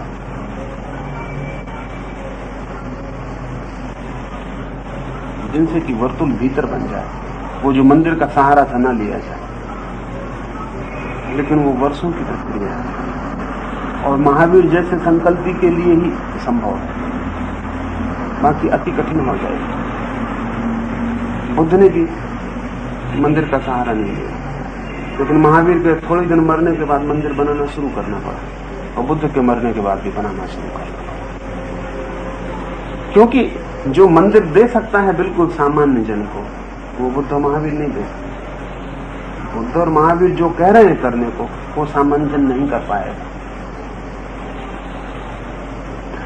आज तो अगर इस विज्ञान को हम पूरा समझ लें, तो मंदिर से भी श्रेष्ठतर उपकरण खोजे जा सकते हैं, और अभी इस पर थोड़ा काम चलता है। मंदिर से भी श्रेष्ठतर उपकरण खोजे जा सकते हैं अब, क्योंकि अब हम विद्युत के संबंध में ज्यादा जानते हैं। और अभी इस तरह के बहुत से प्रयोग जो खतरे में भी ले जा सकते हैं, भयानक भी हैं, लेकिन ठीक उपयोग किया जाए तो जो मंदिर करता था उसकी हम साइंटिफिक व्यवस्था कर सकते हैं। क्योंकि मंदिर में जो वर्तुल पैदा होता था, वो वर्तुल अब और तरह से भी पैदा किया जा सकता है। आप जेब में एक छोटा सा यंत्र भी रख सकते हैं कल, जो आपके भीतर विद्युत का वर्तुल बनाता है। आप उस विद्युत के यंत्र में उन ध्वनियों को भी रिकॉर्डेड रख सकते हैं जो आपके भीतर ध्वनियों का वर्तुल बनाते हैं। अभी इस पर कुछ काम चल रहा है और बहुत हैरानी का काम है। अमेरिका में कोई 7-8 वैज्ञानिक एक बहुत अद्भुत काम में लगे हुए हैं, और वो काम ये है कि हमारे जितने सुख दुख के अनुभव हैं, सभी हमारे शरीर के किन्हीं केंद्रों पर विद्युत के प्रवाह के अनुभव, और कुछ भी नहीं। जैसे आपके अगर शरीर में सुई चुभाई जाए पूरे शरीर में, तो सब जगह आपको सुई की चुभन पता नहीं चलेगी। कुछ डेड स्पॉट्स हैं आपके शरीर में, जहां आपकी पीठ में हम सुई चुभाते रहेंगे और आपसे पूछेंगे कि सुई चुभ रही है आपको। किसी की भी पीठ में सुई चुभा के आप 10-20 जगह देखें तो आपको 2-4 डेड स्पॉट मिल जाएंगे, जहां आप चुभाएंगे और वो कहेगा कि चुभी नहीं रही। ठीक वैसे ही 10-5 ऐसी जगह हैं जहां आप जरी चुभाएंगे वो कहेगा बहुत चुभ रही।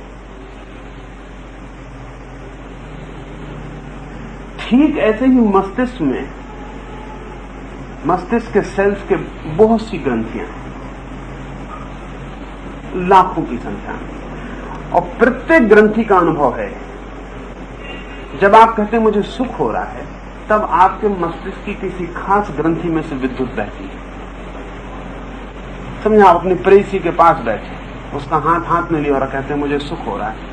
जहां तक वैज्ञानिक का संबंध है, वो आपकी खोपड़ी में बताएगा कि फलां जगह से विद्युत बह रही है, और इस स्त्री के साथ सिर्फ दिमाग का एसोसिएशन है आपका कि इसके पास बैठने से सुख मिलता है। तो उस सहयोग साहचर्य की धारणा की वजह से खास बिंदु से आपकी धारा बहनी शुरू हो जाती, लेकिन 2-4 महीने बाद नहीं मिलेगा सुख। क्योंकि अगर किसी बिंदु से आपने बहुत ज्यादा विद्युत की धारा बहाई तो वो इनसेंसिटिव हो जाता है, तो उसकी संवेदनशीलता मर जाती है। ठीक है, एक जगह हम कांटा चुभाए जाए बार बार, तो आज जितना आपको दर्द होगा कल नहीं होगा, परसों और नहीं होगा। चुभाए चले जाएं तो वो जगह ग्रंथि बना लेगी और कांटे को झेल जाएगी और दर्द बिल्कुल नहीं होगा। जो लोग सितार बजाते हैं तो उंगली कट जाती है, पहले बहुत तकलीफ होती है, फिर बजाते ही चले जाते हैं तो उंगली संवेदनहीन हो जाती है, फिर कितनी तार वार खींचते हैं कोई उंगली को पता नहीं चलता। तो आपका जो प्रेम क्षीण हो जाता है कि भाई 3 महीने बाद प्रेम क्षीण हो गया, बड़ा कच्चा प्रेम था, उसका और कोई कारण नहीं। जिस बिंदु से आपका सुख का प्रवाह हो रहा था वो आदि हो गया। यही स्त्री 2-4-10 साल आपसे छूट जाए तो फिर सुख दे सकती, फिर सुख दे सकती। ये जो वैज्ञानिकों का काम है, इसमें अभी तो उनके जो प्राथमिक प्रयोग थे वो पशुओं पर थे। चूहों पर अभी उनका एक प्रयोग चलता था जिसने कि उनको भी घबरा दिया।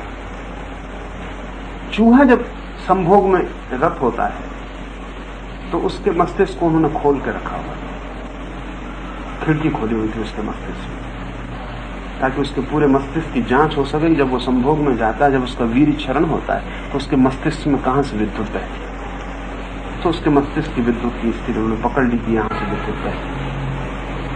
तब वहां उन्होंने इलेक्ट्रोड लगा दिया, मस्तिष्क बंद कर दिया और इलेक्ट्रोड से जुड़ा हुआ तार की एक मशीन में लगा दिया। उस मशीन से उसी मात्रा की, उसी अनुपात की विद्युत बहेगी जितनी अनुपात की विद्युत उसके वीर्य क्षरण में बहती थी। और सामने उसके बटन लगी हुई है और उस चूहे को बटन दबाना एक दो दफा बता दिया उसको चूहे को। जैसे बटन दबाई तो उस चूहे को वही आनंद आया जो उसको संभोग में आया। आप हैरान होंगे कि चूहे ने फिर कोई काम ही नहीं किया 24 घंटे तक।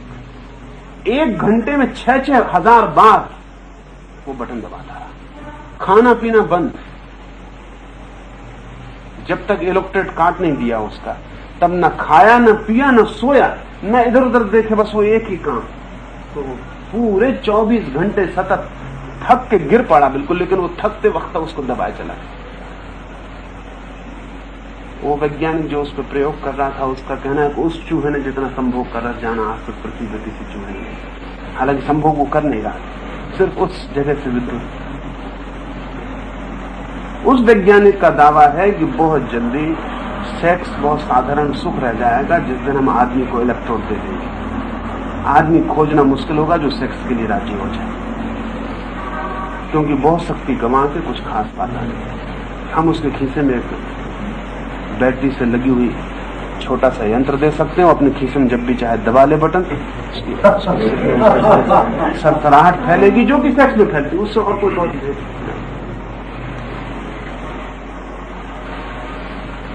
ये खतरनाक भी है, क्योंकि एक बार मनुष्य के मस्तिष्क की सारी व्यवस्था पता चल जाए तो उसमें कौन सा हिस्सा संदेह करता है वो काट के फेंका जा सकता है, कौन सा हिस्सा क्रोध करता है वो अलग किया जा सकता है, या उसके सारे संबंध तोड़े जा सकते हैं तो उससे आपके शरीर की विद्युत न जुड़ पाए, बस फिर आप क्रोध नहीं कर पाएंगे। कौन सा हिस्सा बगावती है, उसके सारे संबंध, उसके सारे तार डिस्कनेक्ट किए जा सकते। सरकारें उसका खतरनाक उपयोग करती है, लेकिन मनुष्य को सुख देने की दिशा में भी उनसे बहुत उपयोग हो सकता है। उनको तो पता नहीं है, लेकिन मैं मानता हूं कि हम मनुष्य को मंदिर भी दे सकते हैं उस व्यवस्था में, वो और भी सरल होगा, इस मंदिर से भी सरल होगा कि इस मंदिर में आपको घंटों, महीनों, वर्षों ध्वनि का जो आघात पैदा करके ध्वनि जब वापस आप पर लौटेगी और आपके मस्तिष्क से टकराएगी तो जो स्थितियां बनाएगी वो स्थितियां और भी सरलता से पैदा की जा सकती है। तो मंदिर मेरे हिसाब से बहुत वैज्ञानिक प्रक्रिया थी और ध्वनि के माध्यम से आपके भीतर सुखद, शांतिदायी, आनंददायी, प्रीतिकर भाव को जगाने का अद्भुत काम करता।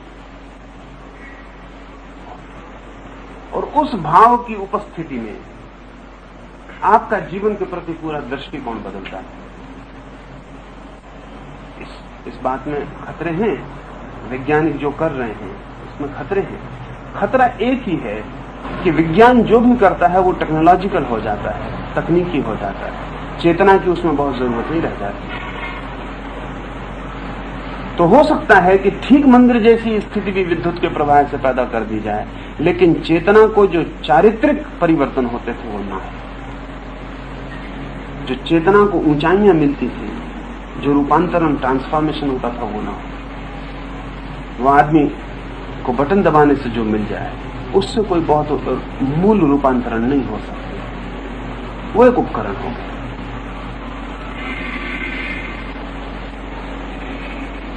इसलिए मंदिर की जरूरत समाप्त होगी ऐसा मैं नहीं मानता हूं। और आप पूछते हैं कि क्या आज भी वो वापस इस परिवर्तित समय में उपयोग में लाया जा सकता? वो लाया जा सकता, लेकिन पुराना पुरोहित मंदिर में जो बैठा है वो उसको उपयोग में नहीं लाने के लिए लोगों को समझा पाएगा। उसके पास चाबी है, लेकिन उसके पास चाबी के पीछे कोई व्यवस्था नहीं रहती। मंदिर की पूरी दृष्टि और पूरे दर्शन को पुनर्स्थापित करना आज भी काम में आ सकता है। और पुराने से भी बेहतर हम मंदिर आज बना सकते हैं, क्योंकि आज सब हमारे पास ज्यादा बेहतर है। ज्यादा बेहतर सामान का उपयोग किया जा सकता जो ध्वनि को 1000 गुना कर दे, मैग्नीफाई कर दे। इतने संवेदनशील दीवाने बनाए जा सकते हैं कि आप एक बार ओम कहें और दीवाने 1,00,000 बार ओम दोहरा दें। आज हमारे पास सारे उपकरण ज्यादा बेहतर हो सकते हैं। एक दफा कुंजी ख्याल में हो, उस दिन तो हमें एक दरवाजा रखना ही पड़ता था, अब हम बिल्कुल बिना दरवाजे के रख सकते, उसको हम बिल्कुल ही बंद कर सकते हैं। आज हमारे पास ज्यादा बेहतर उपकरण है, ज्यादा बेहतर मंदिर बनाया जा सकता है। जिन लोगों ने मंदिर बनाए थे वो बिल्कुल झोपड़े में रह रहे थे, उनके पास कोई उपकरण नहीं, मिट्टी गारे से जो वो कर सकते थे, जो संभव था उस सीमा के भीतर उन्होंने किया, फिर भी अद्भुत किया था। और हमारे पास आज बहुत अद्भुत उपकरण है, लेकिन हम कुछ भी नहीं कर पा रहे। ये तो उसकी अंतर वस्तु है मंदिर की, उसकी बहिर वस्तु भी है, उसका वाह उपयोग भी है। ये तो साधक की बात हुई, जो मंदिर जाएगा और साधेगा और व्यवस्था में गहरा उतरेगा, साधना में डूबेगा, डुबकी लेगा उसकी। लेकिन जो मंदिर के पास से गुजरेगा उसको भी फर्क पड़ता था, पड़ता नहीं है अब तो, भीतर जाने वाले पर भी नहीं पड़ता। वो पड़ता था उसी दिन जब भीतर जाने वाला सच में भीतर कुछ कर रहा है। जब एक मंदिर में निरंतर दिन में 2500 सैकड़ों साधक आकर एक विशेष ध्वनि व्यवस्था का संचरण करते हैं तो मंदिर चार्ज हो जाता है। मंदिर फिर भीतर ही ध्वनि नहीं फेंकता, मंदिर बाहर भी बहुत सूक्ष्म ध्वनियां फेंकना शुरू कर देता है, जीवित हो जाता है। जीवित मंदिर का अर्थ यही था, जीवित प्रतिमा का भी अर्थ यही था। जिस प्रतिमा से ऐसे व्यक्ति को भी संस्पर्श हो जाए जो उससे संस्पर्श करने आया नहीं था, जो उत्तर दे सके, जो कुछ कर सके। मंदिर जीवित वही कहा जाता था जिस मंदिर के पास से आप अनजाने गुजर रहे हो और एकदम आपको लगे कि हवा बदल गई, एकदम आपको लगे कि कुछ वातावरण और हो गया, आपको पता भी ना हो कि मंदिर है पड़ोस में, आप अंधेरी रात में गुजर रहे हो और मंदिर के पास आके आपको भीतर लगेगी जैसे कोई चीज बदल गई। आप जो सोच रहे थे वो धारा टूट गई, आप कुछ और सोचने लगे, हत्या की सोच रहे थे और एकदम दया से भर गए।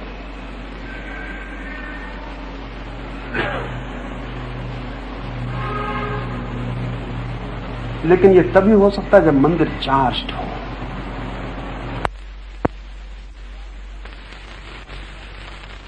मंदिर की ईंट का टुकड़ा टुकड़ा, द्वार दरवाजे सब आविष्ट हो गए। मंदिर अब जीवित ध्वनियों का है। वो जो हर मंदिर के सामने लटका हुआ घंटा है, वो उसे चार्ज करने के लिए बड़े अद्भुत ढंग से प्रयोग। जो आदमी मंदिर में प्रवेश करे वो घंटा बजाएगा। वो मंदिर में आने की अपनी सूचना दे रहा है, लेकिन कभी मंदिर में जाके घंटा बजाएं, बहुत अलग सोए मन से नहीं, बहुत होशपूर्वक घंटा बजाएं। घंटा बजाते से आपके विचार में डिसकंटिन्यूटी पैदा हो, आप जो सोचते आ रहे थे उसमें ब्रेक लगता है। वो घंटे की आवाज अस्त व्यस्त कर जाती है। आपको नया होने का एक क्षण और घंटे की जो आवाज है, उस आवाज में, ओम की आवाज में आंतरिक संबंध है। तो घंटे की आवाज मंदिर को चार्ज करती जाती है दिन भर, ओम की आवाज चार्ज करती जाती। मंदिर में जितनी चीजें उपयोग की जाती थी, चाहे घी से जलने वाला दिया हो, चाहे जलता हुआ सुगंध हो, चंदन हो, फूल हो, और हर देवता के लिए विशेष फूल प्रिय थे। कोई देवता की प्रिय होने का सवाल न था, लेकिन हर मंदिर का अपना ध्वनि संचरण व्यवस्था है। उसमें कौन सी ध्वनि हारमोनियस है, कौन सी सुगंध के साथ, इस पर पूरा पूरा पूरा ध्यान था, पूरा पूरा ध्यान था। सिर्फ वही फूल अंदर लाना है मंदिर के जो मंदिर में पैदा होने वाली ध्वनि के साथ हारमोनी रखती है, वही सुगंध, अन्यथा दूसरा फूल अंदर नहीं लाना है।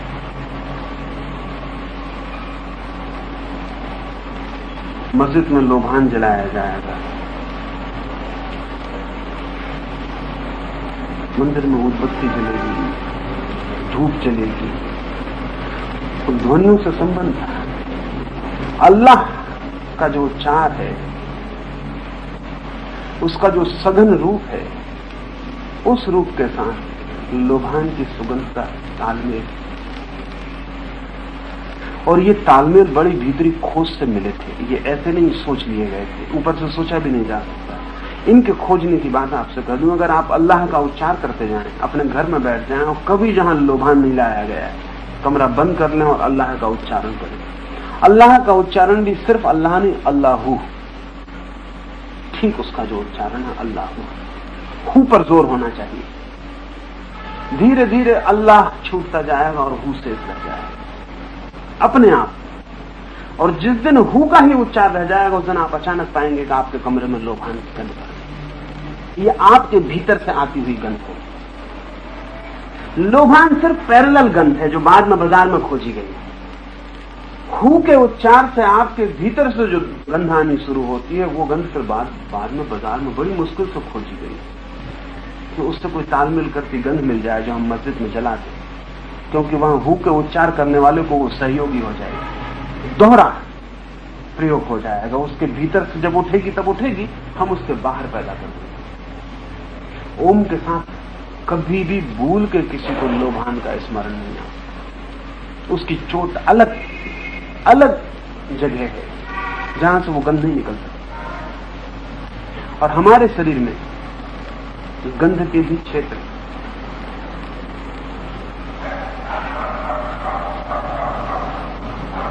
और हमारे मनोभावों से गंध के संबंध।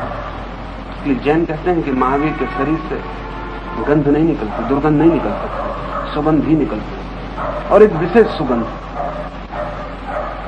उस सुगंध के आधार पर तीर्थंकर पहचाना जाता रहा। महावीर के वक्त में 8 लोगों का दावा था जो वो तीर्थंकर, लेकिन सुगंध ने साथ नहीं दिया। 8 लोग दावेदार थे, महावीर से कोई कम नहीं था उसमें। 8 में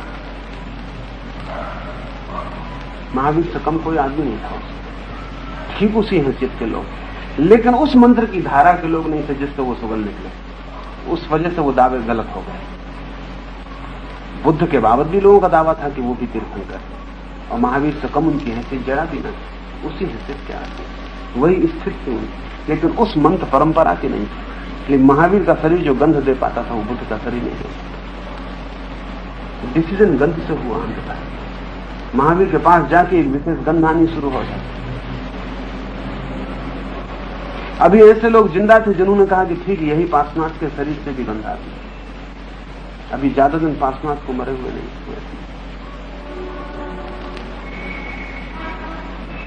गंध के स्मृति सूचक व्यवस्था है, जब भी तीर्थंकर पैदा होगा यही गंध होगा। एक विशेष मंत्र की जो अंतिम प्रक्रिया है, उसके बाद ही तीर्थंकर हो सकता है, और उससे ये गंध निकलेगी, वो उसका प्रमाण होगी, उसका दावा नहीं होगा। इसलिए महावीर ने कोई दावा नहीं किया वो तीर्थंकर होगा। मखली गोसाल ने बहुत दावा किया, लेकिन तीर्थंकर नहीं होगा। अभी आपको हैरानी मालूम होगी कि सूंघ के तीर्थंकर तय हो, मगर आसान नहीं था मामला, और उतनी ही गहरी परीक्षा चाहिए थी। शब्द कुछ कह नहीं सकते थे, पूरा व्यक्तित्व गंध देना चाहिए कि उस व्यक्ति के भीतर वो फूल खिला है। उस मंत्र की अंतिम प्रक्रिया पूरी हो गई जहां से तीर्थंकर जन्म है। नहीं तो उसको तीर्थंकर नहीं मानते। मखली गोसाल कह रहा था, अजित केस कंबल कह रहा था, संजय बिलठी पुत्र था, ये सब बड़े लोग, फिर सबके नाम खो गए। उस वक्त ये सब महावीर के हैसियत के लोग, इनके लाखों शिष्य थे और उनका दावा था कि हमारा आदमी तीर्थंकर। और महावीर चुप, इस मामले में कभी उन्होंने दावा नहीं किया। और अंततः लोगों ने कहा कि तीर्थंकर तो वही आदमी है क्योंकि गंध उसका शरीर दे रहा है। प्रत्येक मंत्र की से होने वाली अपनी गंध है। ओम का जिन्होंने पाठ किया उन्होंने गंध जानी। प्रत्येक मंत्र से भीतर पैदा होने वाले प्रकाश का अनुभव है। उस प्रकाश के आधार पर मंदिर में कितना प्रकाश हो उसका इंतजाम किया गया, उससे ज्यादा नहीं। तो आज जो बिजली के बल्ब मंदिर में लगा के बैठे हैं उनके पागलपन का कोई अंत नहीं, इससे कोई लेना देना नहीं है, क्योंकि वो तो बिल्कुल ठीक अंतर आकाश में जितना प्रकाश होता था उतनी ही प्रकाश की व्यवस्था मंदिर में करनी थी। बहुत मंदिर अनाक्रमक प्रकाश, इसलिए घी को चुना है, बहुत अनाक्रमक, चोट करता हुआ नहीं आंख को। अब ये एकदम से ख्याल नहीं आएगा क्योंकि हमने कभी प्रकाश पर आंख को टिकाने का कोई अभ्यास नहीं किया है। मिट्टी के तेल का दिया जला लें और उस पर घंटे भर आंख को रख के बैठे, फिर घी का दिया जलाएं, उस पर घंटे भर आंख को रख के बैठे। मिट्टी के दिए पर घंटे भर के बाद आंख जलेगी और दुख पाएगी और थक जाएगी, और घी के दिए पर घंटे भर आंख की ज्योति बढ़ेगी और आंख ज्यादा शांत और स्निग्ध हो जाएगी। पर ये तो हजारों लोगों के अंतर अनुभव थे जिनको बाहर व्यवस्था दी गई, पैरेलल थे बाहर के। कोई बाहर हम ठीक वो दिया नहीं खोज सकते जो भीतर हो सकता, लेकिन निकटतम अप्रोक्सीमेट जो हो सकता था उस वक्त वो उन्होंने खोज लिया। बाहर हम ठीक वो सुगंध नहीं खोज सकते जो भीतर पैदा होगी मंत्र के उच्चार, लेकिन फिर भी निकटतम हम खोज लिया। चंदन सारे मंदिरों में प्रीतिकर हो गया, और चंदन का टीका ठीक हम जहां लगाते हैं वो आज्ञा चक्र है। मंत्र है जिनके अनुभव से भीतर चंदन की सुगंध पैदा होनी शुरू होती है, लेकिन उस सुगंध का स्रोत सदा ही आज्ञा चक्र होता है। जब भी वो अनुभव आता तो ऐसा ही लगता है कि आज्ञा चक्र से सुगंध निकल रही है, चारों तरफ है। पैरेलल प्रतीक हमने चंदन घिस के और आज्ञा चक्र पर लगाया। जब भीतर आज्ञा चक्र पर सुगंध पैदा होती तो इतनी शीतलता का अनुभव होता है कि जैसे बर्फ का टुकड़ा रख दिया। उस समय हमारे पास जो शीतलतम चीज थी, ध्यान रहे शीतल और ठंडी चीज में फर्क, ठीक वैसे फर्क जैसे कि मिट्टी के तेल के दिए में और घी के तेल के दिए। बर्फ ठंडा जरूर है, शीतल नहीं। बर्फ का थोड़े देर के बाद का अनुभव गर्मी का होगा, उत्ताप का होगा। ठंडक जरूर है, शीतल नहीं। तो जो अंतिम फलश्रुति निकलेगी वो तो उससे उत्ताप निकलने वाली है, आप और गर्म हो गए। लेकिन चंदन शीतल है, ठंडा नहीं, सिर्फ शीतल है। और एक बहुत आर्द्र शीत है, और जिसमें डेप्थ है। आपके सिर को हम बर्फ से छुआ दें तो वो सिर्फ सतह को छूता है, और चंदन को लगा कर देखें, आज्ञा चक्र पर बर्फ को लगा कर देखें थोड़ी देर, तो बर्फ को अलग रख दें तो आप पाएंगे कि एक सतह पर उसने छुआ, चमड़ी के पार वो नहीं गया, तो वहां उत्ताप पैदा कर गया। फिर चंदन को लगा दें, थोड़ी देर में आपको लगेगा कि चमड़ी के पार उसकी शीतलता उतरी जा रही है। चमड़ी के पार न पहुंचे तो बेकार है, क्योंकि वो जो चक्र है वो तो चमड़ी के पार है। पैरेलल जिन लोगों को आज्ञा चक्र की गति का अनुभव हुआ और उन्होंने वहां शीतलता जानी, उन्होंने चंदन को खोज लिया, और उसकी सुगंध भी ठीक वैसी ही है भीतर। ये सारे के सारे उपकरण समानांतर हैं, और जब मंदिर इन सबसे भरा होता है तो आविष्ट होता है। इसलिए मंदिर में कोई गैर स्नान करके न जाए। हम उसके व्यक्तित्व की क्षण भर को ही सही उसकी पुराने तारतम्य को तोड़ना चाहिए। बिना घंटा बजाया न जाए, बासे कपड़े पहने न जाए।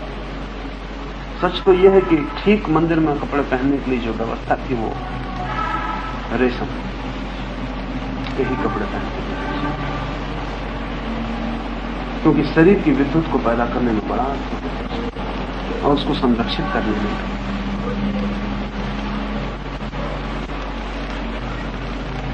और कितना ही पहने बासेपन का ख्याल नहीं रखा,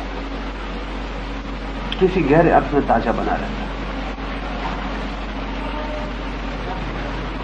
इस सारी व्यवस्था से अगर कोई मंदिर चलता हो तो वो मंदिर चार्ज आविष्ट हो जाता है। उसके पास से भी कोई गुजरेगा तो उस मंदिर का फील्ड पैदा हो जाता है। महावीर के बाबत कहा जाता है कि महावीर जहां चलते उससे इतनी इतनी सीमा के भीतर हिंसा नहीं हो सकती। वो उनका चार्ज फील्ड था। इतनी इतनी सीमा के भीतर हिंसा नहीं हो सकती। वो जहां से गुजरेंगे तो उनका फील्ड उनके साथ चलेगा। वो चलते हुए मंदिर, तो इतनी सीमा के भीतर कुछ भी हो रहा हो वो तत्काल बदल जाएगा। पूरा न्यू स्फीयर।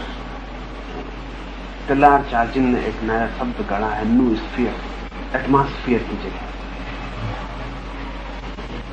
एटमॉस्फेयर का तो मतलब होता है वातावरण। न्यू स्फीयर के लिए हिंदी में हम कह सकते हैं विचार आवरण, विचार का मनक आवरण। एक मन का भी एक आवरण है। उस फील्ड में व्यक्ति घटनाएं नहीं।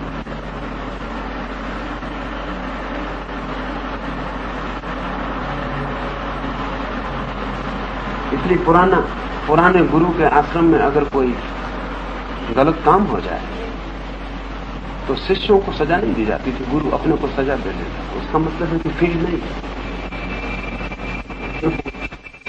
इसका कोई कारण नहीं था कि शिष्य को कुछ कहा जाए। व्यर्थ है कहना उसका मतलब यह है कि गुरु ही नहीं तो एक विशेष सीमा के भीतर तो वो नहीं हो सकता था जो हुआ है। दोष देने का, किसी को जाने का कोई कारण नहीं। इससे गुरु पश्चाताप करेगा, तपश्चर्या करेगा, उपवास करेगा, आत्मशुद्धि करेगा। मगर गांधी जी ने उसको बहुत गलत पकड़ा।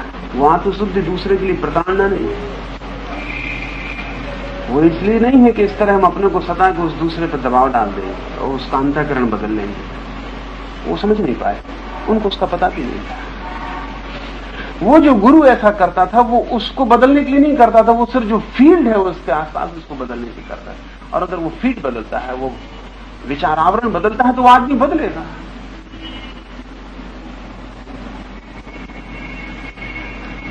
वो उसको दबाने के लिए, उसको सताने के लिए कि मैं अपने को सता रहा हूं तो तू बदल, ऐसा उसके अंतःकरण शुद्धि का सवाल नहीं है। अंतःकरण तो सवाल नहीं, चारों तरफ की हवा बदल जाने की बात है। वो एक मैग्नेटिक फील्ड जो हर ऐसा व्यक्ति लेके चलता है। तो मंदिर व्यक्ति तो चलते हुए थे। महावीर जैसे व्यक्तियों को हम एक जगह नहीं बिठा सकते, सदा के लिए नहीं बिठा सकते। हमें कुछ ज्यादा स्थिर, जो गांव की जिंदगी का केंद्र बन जाए, जिसके आसपास गांव बदलता रहे, जिसके आसपास निरंतर हम कुछ डालते रहे मंदिर में जाके और मंदिर से हम लेते रहे, जिसका हमें पता भी ना चले, ये सब अनजान चुपचाप होता रहे। मंदिर के पास से निकले तो कुछ हो जाए, कोई भी निकले मंदिर के पास से तो कुछ हो जाए। तो एक बहुत मैग्नेटिक फील्ड मंदिर के हमने बाहर के लिए, मैं कह रहा हूं, एक बाहरी प्रयोग के लिए उसको खड़ा किया था। जैसे कि चुंबक के पास लोहा भी आए तो चुंबकीय मालूम पड़ने लगता है। तो मंदिर के पास कोई आए तो मंदिर उसे घेर ले और छा ले। तो मंदिर का क्षेत्र था। मूसा के जीवन में उल्लेख है कि जब मूसा पहाड़ पर गया, उसने पहाड़ पर दिव्य अग्नि जलती देखी। एक झाड़ी में आग लगी है, पूरी झाड़ी जलती है, चारों तरफ आग है, फिर भी बीच में झाड़ी में फूल खिले हैं और झाड़ी में हरे पत्ते।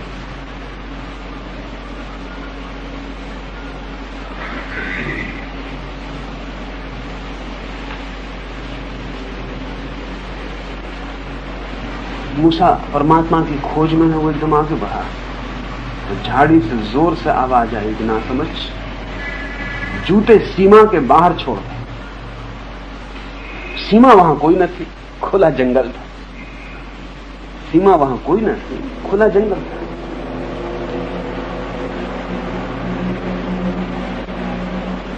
तो मूसा ने चल के देखा कि सीमा कहां है, और जब उसे अनुभव हो गया कि सीमा यहां है, जहां तक मूसा मूसा रहा और जहां से एक कदम आगे बढ़ा उसे लगा कि कुछ बदला, वहां उसने जूते बाहर। ये मैग्नेटिक फील्ड जूते बाहर रख दिए, माफी मांगी कि मुझे क्षमा कर, मैं पवित्र भूमि में जूता लिया।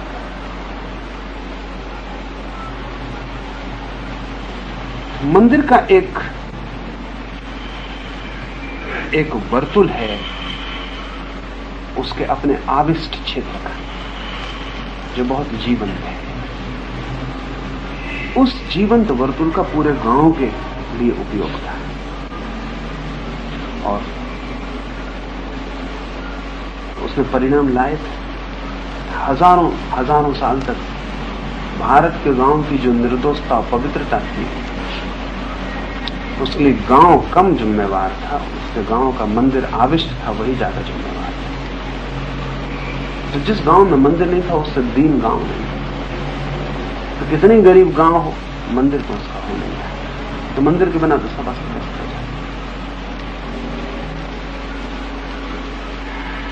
हजारों वर्ष तक गांव ने एक तरह की पवित्रता कायम रखी। उस पवित्रता के बड़े अदृश्य स्रोत,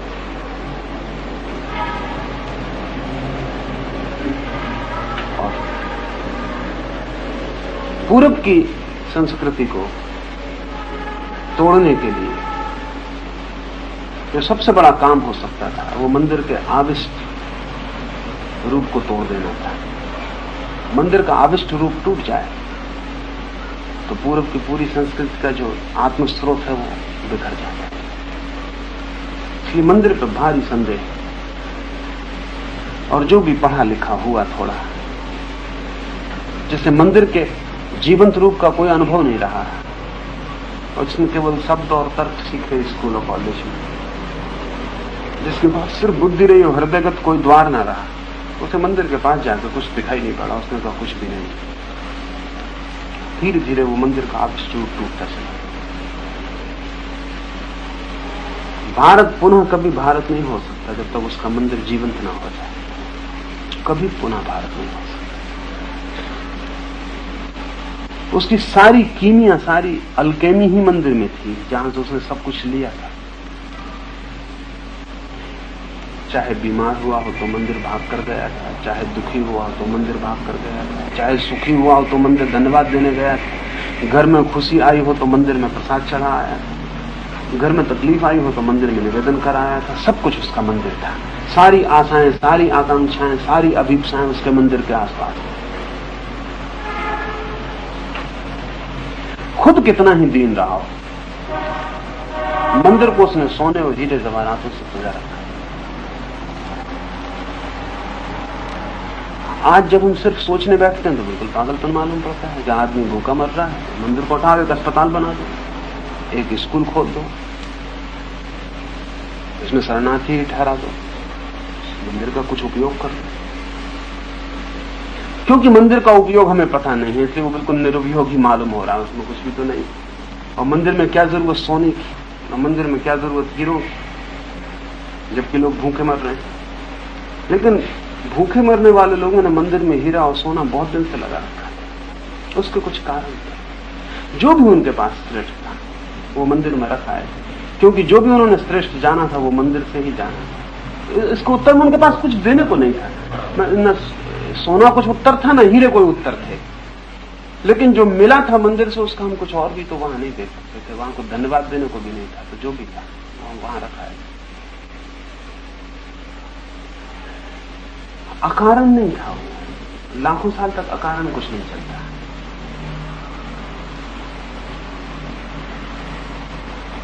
इस मंदिर का बाहर, ये तो उसका आविष्ट रूप का अदृश्य परिणाम थे जो 24 घंटे तरंगायित होते रहते। उसके चेतन परिणाम भी थे। उसके चेतन परिणाम बहुत सीधे साफ थे। आदमी को निरंतर विस्मरण है, उस सब का जो महान है विस्मृत हो जाता है, और जो सब क्षुद्र है 24 घंटे याद आता है।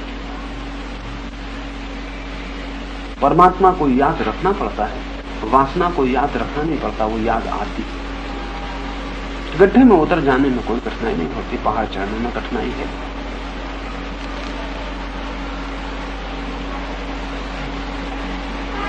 तो मंदिर गांव के बीच में निर्मित करते थे कि दिन में 10 बार आते जाते मंदिर किसी और एक आकांक्षा को भी जगाए रखे। और ध्यान रहे, हम में से बहुत कम ऐसे हैं जिनकी आकांक्षा सहज आंतरिक रूप से जगती है। हम में से बहुतों की आकांक्षाएं तो सिर्फ चीजों को देख के जगती है। अगर हवाई जहाज नहीं था दुनिया में तो आपको हवाई जहाज में उड़ने की कोई आकांक्षा नहीं जगती। हाँ, किसी राइट ब्रदर को जगती है, वो एक आदमी है जो हवाई जहाज बनाता है, उसको जगती है उड़ने की, तो हवाई जहाज बनाता है, लेकिन आपको कभी नहीं जगती। आप हवाई जहाज देखते हैं तो जगती।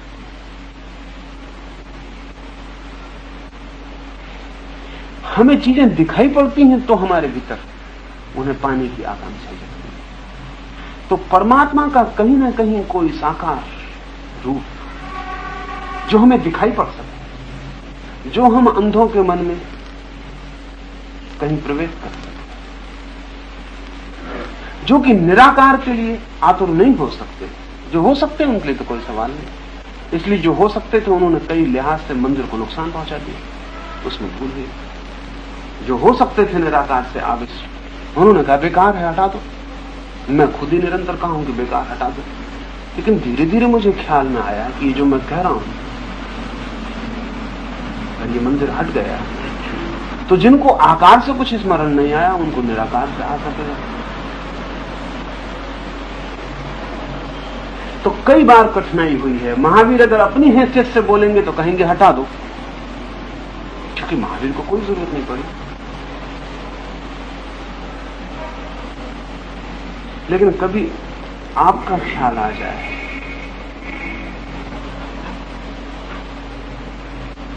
तो इसे रोक लेना पड़ेगा, इसे रोक लेना।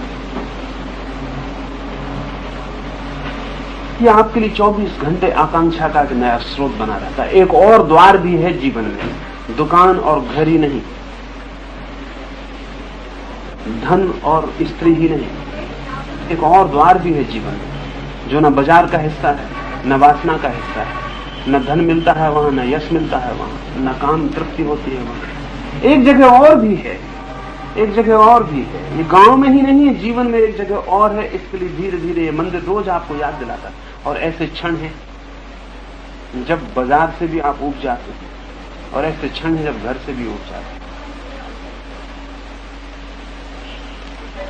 तब मंदिर का द्वार खुला है। ऐसे क्षण में तत्काल आप मंदिर में सरक जाते हैं। मंदिर सदा तैयार है।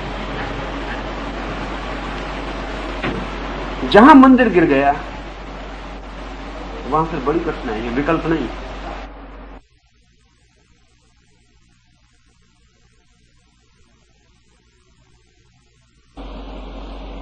घर से उठ जाए तो होटल हो सकती है, रेस्तरां हो सकता है। बाजार से उठ जाए पर जाए कहां? कोई अलग डायमेंशन, कोई अलग आयाम नहीं है, बस वही घूमते हैं। मंदिर एक बिल्कुल अलग डायमेंशन है जहां लेन देन की दुनिया नहीं है। इसलिए जिन्होंने मंदिर को लेन देन की दुनिया बनाया उन्होंने मंदिर को गिराया। जिन्होंने मंदिर को बाजार बनाया उन्होंने मंदिर को नष्ट किया। जिन्होंने मंदिर को भी दुकान बना लिया उन्होंने मंदिर को नष्ट कर दिया।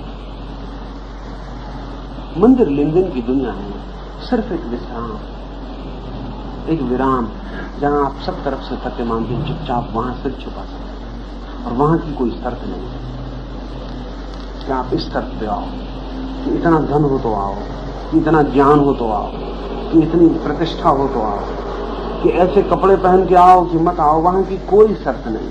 आप जैसे हो मंदिर आपको स्वीकार कर लेगा। कहीं कोई जगह है जैसे आप हो वैसे ही आप स्वीकृत हो जाओगे।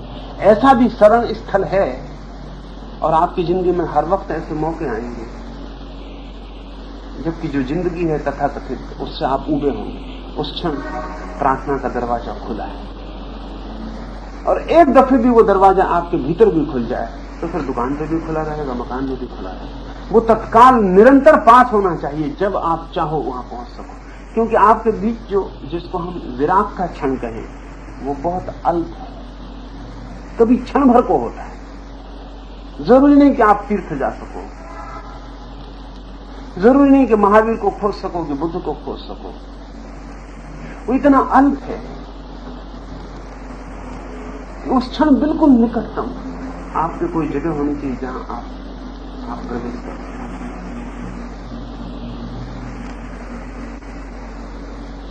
स्मृति के लिए अद्भुत परिणाम। और छोटे बच्चे, और हम सभी छोटे बच्चे थे, और जो भी होगा वो छोटा बच्चा होगा। वैज्ञानिक कहते हैं कि 7 साल में बच्चा करीब करीब जो भी आधारभूत है वो सीख लेता है। फिर इसी आधारभूत पर फैलाव हो सकता है, लेकिन नया बहुत कम जोड़ा जाता है। जोता है उसी में, कुछ नया नहीं जोड़ा जाता।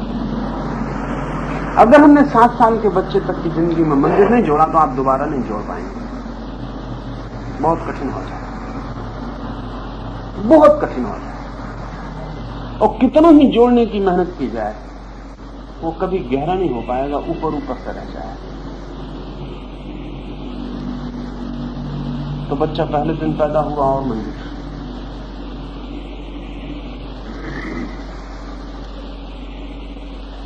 पहली स्मृति हम मंदिर की बनाना चाहते हैं।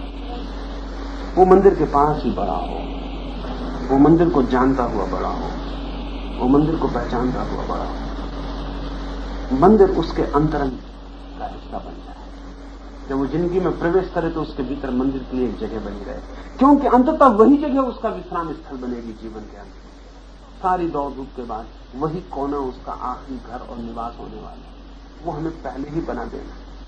एक दफा वो नहीं बना तो फिर बहुत कठिनाई हो जाती है, व्यर्थ की कठिनाई हो जाती है। और जो इतनी सरलता से बन सकता है वो फिर बहुत कठिनता से भी नहीं बन पाता। तो वो जगह निर्मित है।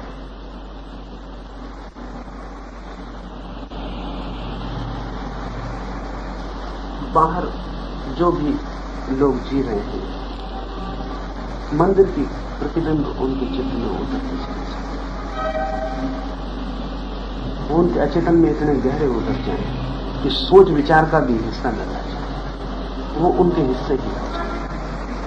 इसलिए सारी पृथ्वी पर चाहे रूप कोई भी रहे, अलग अलग रूप रहे, लेकिन मंदिर अनिवार्य था। मनुष्य जिस सभ्यता और संस्कृति में जिया उसका, अब हम जो दुनिया बनाने जा रहे हैं उसमें मंदिर अनिवार्य नहीं रह गया है। कुछ और चीजें अनिवार्य हो गई। स्कूल है, अस्पताल है, पुस्तकालय है, पर ये सब अति लौकिक है। इनसे कुछ पार का, बियॉन्ड का कोई संबंध नहीं जोड़ता है। सदा ही वो जो अतिक्रमण कर जाता है जीवन का, उसकी तरफ इशारा बना रहे हैं। सुबह हमारी आंख खोलें तो मंदिर की घंटी बजती हुई सुनाई पड़े, रात हम सोने जाते हो तो मंदिर का भजन हमें सुनाई पड़ता है। हम ना भी करें तो भी मंदिर का भजन हमारे कान में पड़ता है।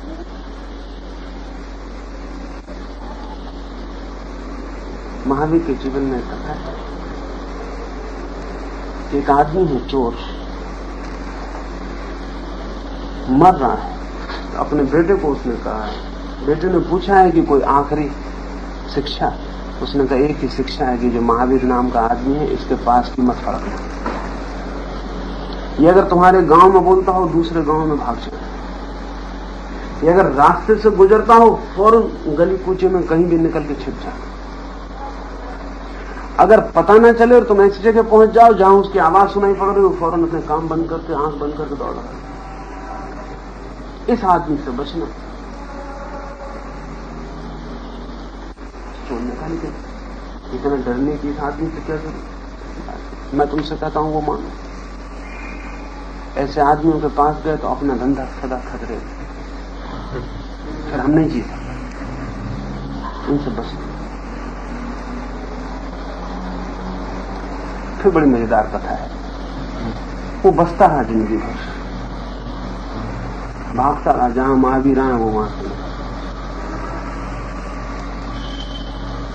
लेकिन एक दिन कुछ भूल चूक हो गई। एक रास्ते से गुजरता था, आम्रवन में महावीर बैठे थे, उसे कुछ पता न था, बोल नहीं रहे थे। जब वो आया था पास तो बोल नहीं रहे थे। अचानक उन्होंने बोलना शुरू किया तो एक आधा वाक्य उसके सुनाई पड़ गया। तब उसने काम बंद किया और भागा, लेकिन आधा वाक्य सुनाई पड़ गया। अब वो बड़ी मुश्किल में पड़ गया। आधा वाक्य।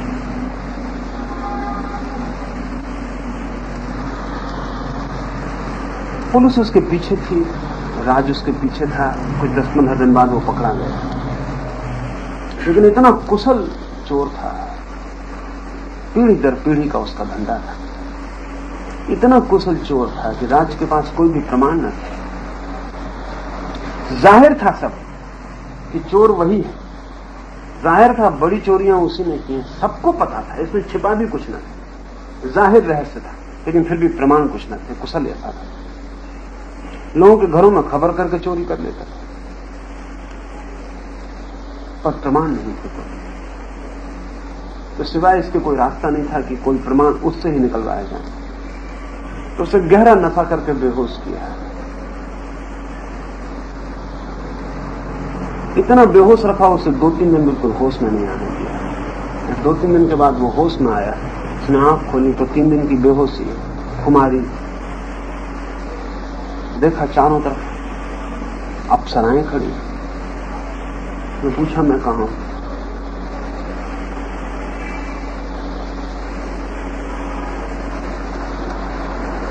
तुम मर गए हो और तुम्हें स्वर्ग या नर्क ले जाने की तैयारी की जा रही है। हम सिर्फ ले जाने वाले। तुम होश में आ जाओ, इसकी प्रतीक्षा कर रहे हैं। तो तुमसे पूछ ले, अगर तुमने जो जो पाप किए हैं वो तुम कह दो तो स्वर्ग जा सकते हो, और ना कहो तो नरक। सत्य बोल दो, बस इतना काफी पुण्य। इसका मन हुआ कि बोल दे, सत्य, स्वर्ग जाने का मौका न चूके। और जब मरी गया तो अब क्या डर। लेकिन तभी उसे महावीर का वो आधा वचन याद आया जो गुजर रहा था। उस वक्त महावीर कुछ देवताओं और प्रेतों के संबंध में बोलते।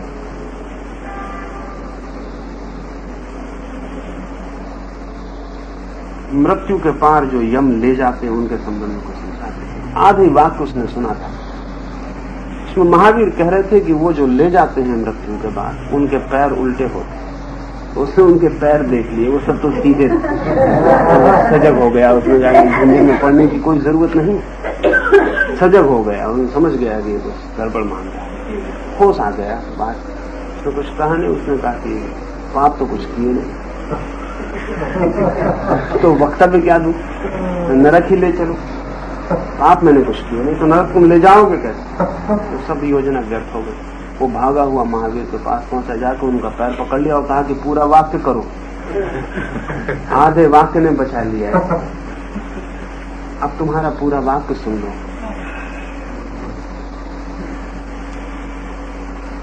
मैं तो भाग रहा था, आधा ऐसे ही सुन लिया था। भाग